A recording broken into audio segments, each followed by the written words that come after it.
Welcome back guys. So guys जरा imagine करिए, आप शांति से अपने घर में रह रहे हैं और सडनली एक दिन आपको रियलाइज होता है कि उस घर के एटिक से कुछ आवाज आ रही है, किसी के चलने की, किसी के कुछ काम करने की। और ये आवाज रेगुलरली आ रही है रोज। मोस्ट ऑफ द लोगों को यही लगेगा कि ये घर हॉन्टेड है, बट बहुत कम लोग ये सोच पाएंगे कि कहीं कोई इंसान, कोई इंट्रूडर या कोई बिन बुलाए मेहमान तो नहीं जो कि वहां रुका हुआ है, जो घर वालों के लिए आगे जाके खतरा हो सकता है। कुछ ऐसा ही हुआ था एक फैमिली के साथ। बात है मार्च 31 1922 की। जर्मनी से 70 किलोमीटर दूर एक फार्म स्टेट था जिसका नाम था हिंटरकाइफेक। यहाँ पे रहते हुए 6 लोगों को एक किलर मार देता है। वो किलर एक फार्म टूल जिसको मेटॉक कहते हैं उसका यूज करता है उन सभी के स्कल्स को अच्छे से क्रश कर देने के लिए, उन्हें मारने के बाद। और सबसे सरप्राइजिंग बात तो ये है कि मारने के तुरंत बाद वो वहां से भागा नहीं, बल्कि कुछ दिनों तक वहीं पे रह रहा था एकदम नॉर्मल इंसान की तरह। किसी को भनक भी नहीं लगी कि ये सब हो गया है आसपास में। चलते हैं स्टोरी की शुरुआत में। तो ये जो फैमिली थी जो यहाँ पे रहती थी, यहाँ पे 6 मेंबर्स थे। तो जो पहले फैमिली के हेड थे वो थे एंड्रियस ग्रबर, उनकी वाइफ सिजिलिया ग्रबर, उनकी window daughter Victoria Gabriel. Victoria के 2 बच्चे थे, एक टॉडलर बेटा था जिसका नाम था जोसेफ, और एक बेटी थी और उस बेटी का नाम भी सिजिलिया ही था। और जो 6th मेंबर है वो फैमिली की मेंबर नहीं है बल्कि फैमिली की मेड थी जिसका नाम था मरिया। अब मरिया से पहले इनके घर में एक और मेड काम करा करती थी, बट कुछ दिनों पहले वो घर छोड़ के भाग गई थी क्योंकि उसे रेगुलरली बहुत दिनों से उस घर के एटिक में किसी के होने का एहसास हो रहा था and she was damn sure that this house was haunted. अब मार्च 1922 में एंड्रियस एक बहुत ही स्ट्रेंज चीज नोटिस करते हैं। वो देखते हैं कि जंगल की तरफ से स्नो पे कुछ फुटस्टेप्स उनके घर की तरफ आ रहे हैं। अब घर की तरफ तो आ रहे हैं लेकिन वापस जाते हुए कोई फुटस्टेप्स नहीं है। बात जरूर श्योर थी कि जो भी आदमी आया है वो वापस नहीं गया।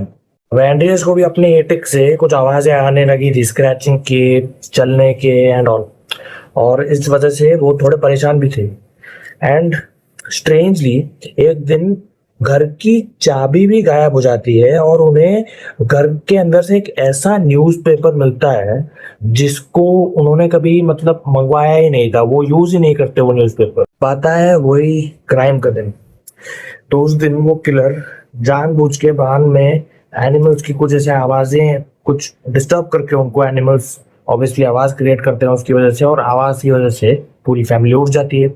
अब क्या हो रहा है देखने के लिए एंड्रियस आधी रात में बान के अंदर अकेले ही चले जाते हैं। जब एंड्रियस वापस नहीं आते तो उनकी फैमिली मेंबर्स एक एक करके उस बान के अंदर घुसते हैं। और वो किलर एक के बाद एक हर फैमिली मेंबर को मैटॉक के मदद से मार देता है। उसके बाद वो किलर जाता है मेड के क्वार्टर में और मेड का मर्डर करता है, और फिर विक्टोरिया के रूम में जाके छोटे बच्चे जोसेफ को भी मार देता है। ये सब करने के बाद वो किलर वहां से भागने की बजाय सरप्राइजिंगली उसी घर में रहता है उन डेड बॉडीज के साथ। उनका सामान यूज करता है, ब्रेड यूज करता है, अपना खाना बना के खाता है, के सारे जानवरों को भी खाना खिलाता है, पूरा टेक केयर करता है उनके फार्म का अच्छे से। क्योंकि सब कुछ नॉर्मल है, चिमनी से धुआं निकल रहा है, सारे जो एनिमल्स है वो नॉर्मल है, इसकी वजह से नेबर्स को भी शक नहीं होता। बट 4 दिन बाद सबको शक होने लगा, क्योंकि जो सिजिलिया थी उन्होंने अपने स्कूल मिस किया था, फैमिली अपने चर्च टाइमिंग्स मिस कर रही थी, नहीं आ रही थी चर्च पे। और पोस्टमैन ने नोटिस किया कि उनका जो मेल बॉक्स है वो मेल से पाइल होता जा रहा है लेकिन उससे कोई निकाल नहीं रहा है।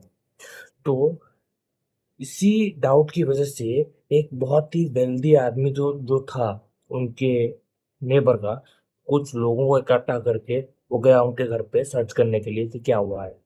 डेड बॉडी देख के वो लोग चौंक जाते हैं। सरप्राइजिंगली जब पुलिस इन्वेस्टिगेशन शुरू करती है, जो पहला सस्पेक्ट है वो वही वेल्दी आदमी था जो लोगों को इकट्ठा करके घर के अंदर गया था सर्च करने के लिए। ये जो आदमी था जिसका नाम था लॉरेंस किटनबोर, लोगों का ये कहना है, ये थ्योरी दी जा रही है कि वो विक्टोरिया गैब्रियल के साथ रोमांटिकली इन्वॉल्व था। और जो जोसेफ था उसी का बेटा था। और शायद इसीलिए हो सकता है कि कोई कुछ हुआ हो और उसने अपने आप को या अपने नाम को बचाने के लिए पूरी फैमिली के साथ ये किया हो।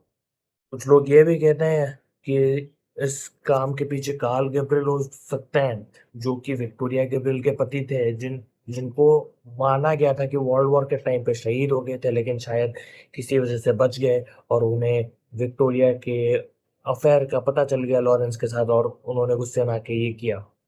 ऐसे ही 2007 में भी मॉडर्न टेक्नोलॉजीज का यूज करके पुलिस ने कुछ सस्पेक्ट्स को पकड़ा, लेकिन आज तक कोई भी ऐसा डिक, मतलब डिक्लेयर नहीं हो पाया कि किसने ये काम किया था। ये जो क्राइम केस है ये आज भी अनसॉल्व है।